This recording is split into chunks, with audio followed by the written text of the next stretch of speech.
We are at the end of the 19th century, all over the world.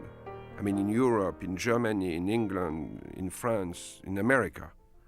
A lot of people are trying to animate the image, the still photography. Reynaud, Le Prince, Demeny, Muybridge, Skladanowski, Marais, and of course, Thomas Edison. In the summer of 1894, Antoine Lumière, the father of Louis and Auguste, goes to Paris and assists to a demonstration of Edison's kinetoscope. He's very impressed. He goes back to Lyon to his two sons and tells them, you can do better, try to get that image out of the box. February 1895, they register the pattern of what they will call the cinematograph, coming from Greek, which means writing the movement. The first film was shot on the 19th of March because they shoot that film between March 15 and March 20, and all the other days it was raining. The only sunny day is March the 19th. So at 11, between 11 and 3, they shoot the first film. The history of invention stops there. History of filmmaking begins.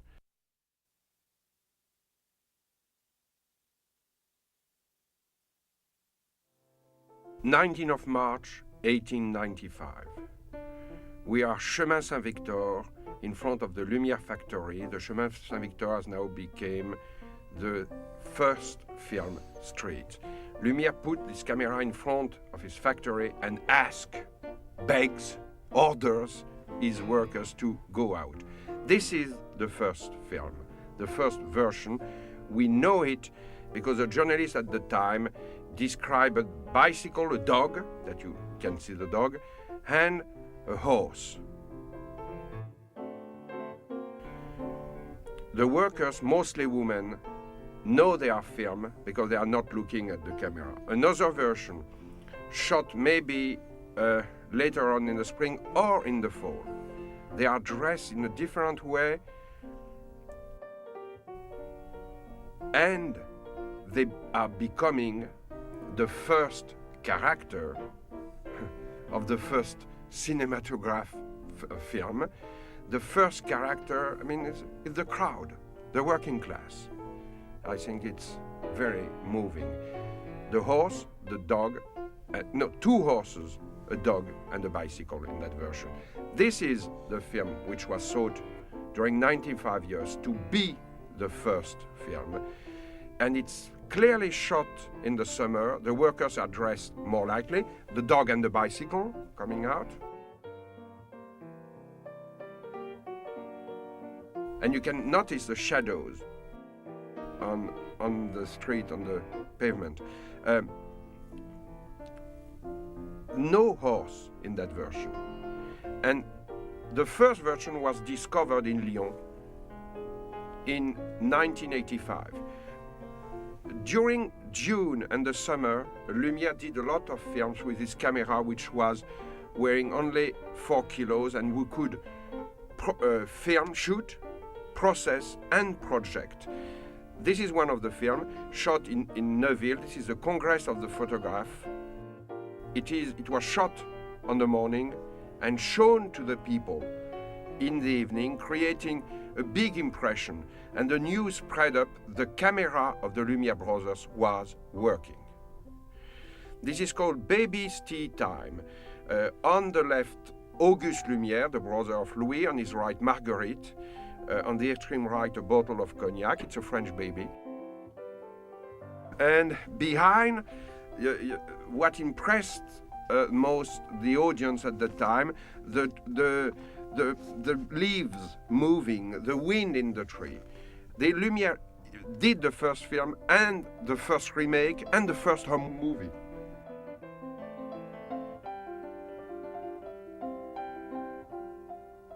This is the first comedy.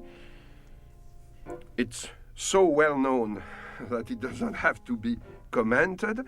It still gets a lot of laughs today, so you just must imagine what was the reaction of the people who saw it December 28, 1895, because it was part of the 10 films shown in the Hotel Scribe.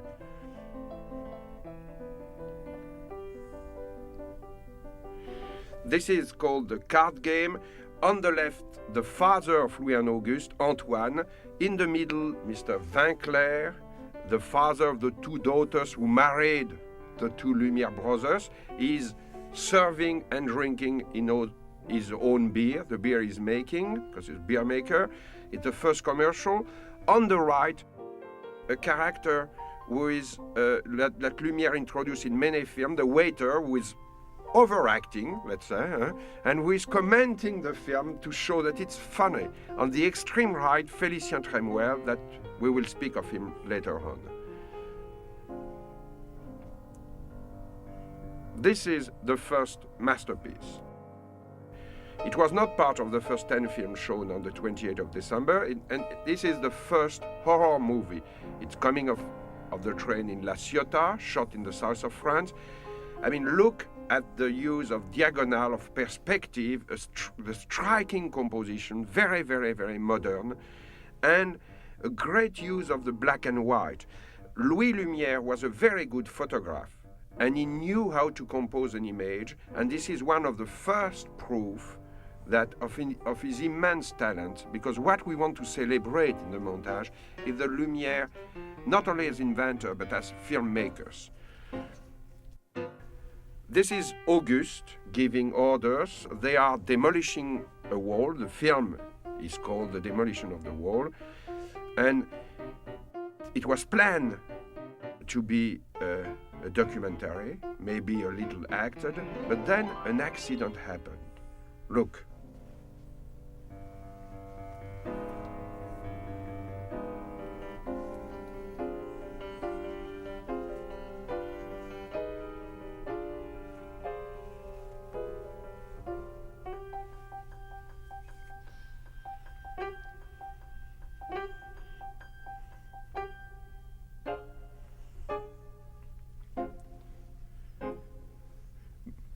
By rewinding the film, one day the film was projected backwards, and that created an enormous shock with the audience. Louis Lumiere decided to use that accident and exploited the film like that in his later program. I mean, he was a filmmaker at that time. He was using all the accidents which was happening during the making of the films, and incorporating them in the next programs. A lot of the films they shot at that time were about the city in which they were living, my native city, by the way, Lyon. And those films are beautiful documents, historical and sociological, about the streets of a big city. And Louis Lumiere wanted always to shoot scenes taken in the streets. It was one of his obsessions. He was asking, when he sent operators all over the world, he asked them to go in the streets and to film the daily life, bringing some documents which are of an immense value and of a great beauty. This is another part of Lyon. Again, you will see in that very simple scene a tremendous movement.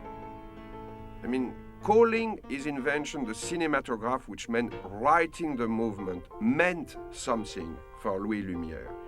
I mean, again, the movement is not frontal, it's not lateral. There is always a sense of the perspective, of the composition, of the diagonal, which allows the shot to be more exciting.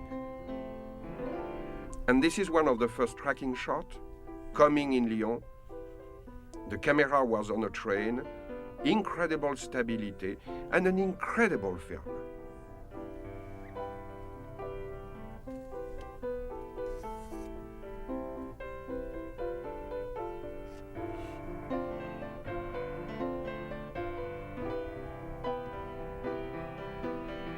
You will notice the depth of focus.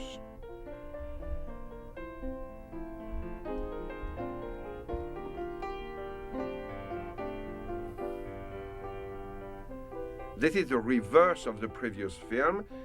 It's another train coming into a station. They did a lot of films about train coming into a station, but you will see people know they are filmed.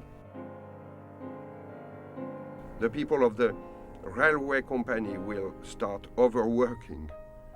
I mean,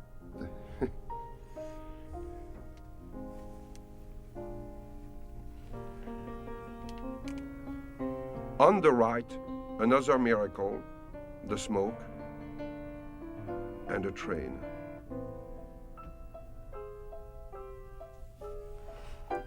A very well-known game in Lyon, one of the most popular of the city, La Boule Lyonnaise.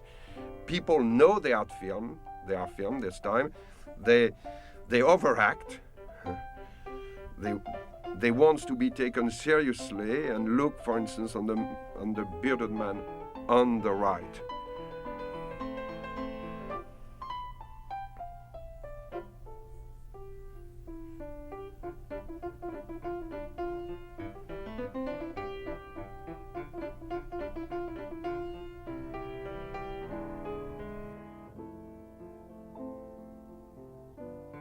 The first newsreel film ever made. Another incredibly beautiful composition.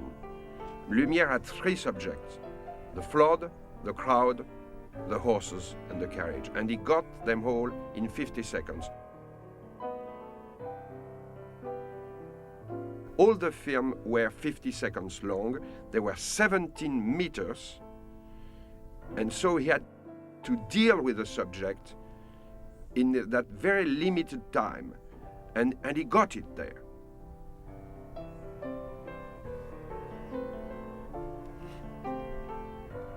A lot of the film that Lumière shot were about children. He was a family man. He was very much interested in children. And this is maybe the first suspense film ever made.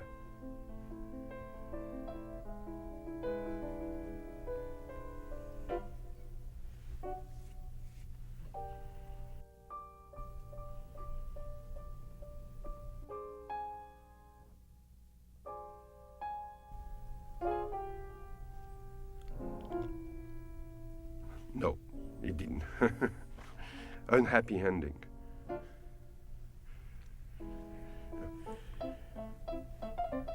Another masterpiece. Another striking composition. And the cat up. This is the proof that the film was directed. And between that film and the painting of Auguste Renoir, between that film and the painting of Auguste Renoir, you can see the link. And this is, by the way, the first commercial for cat food.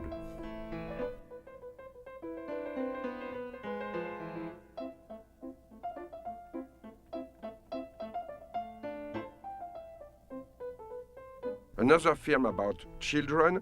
The kid in the middle knows he has only 50 seconds, so he is very energetic, very fast, and he does, in that little film, he does more things than Al Pacino during many scenes.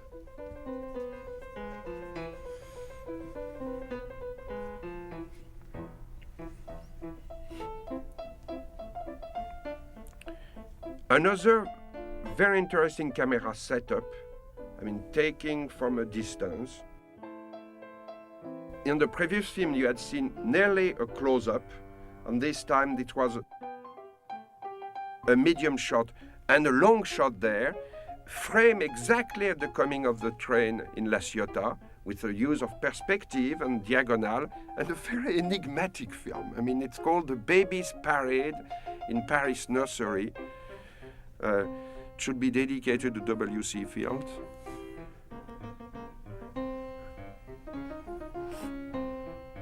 And a little happy end. Look. Maybe Chaplin saw that film.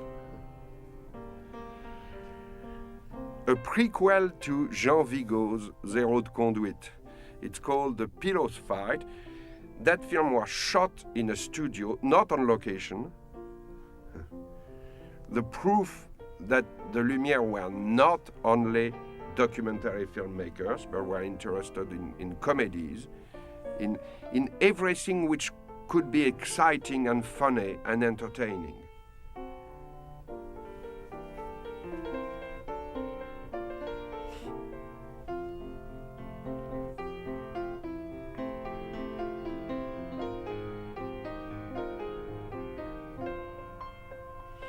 A film very different from the other one, street scene. It's called Boys from the Streets. They are playing marbles. It's a great document about the kids at the end of the 19th century. And it's again a very, very beautiful film, very powerful. Wild Boys of the Road.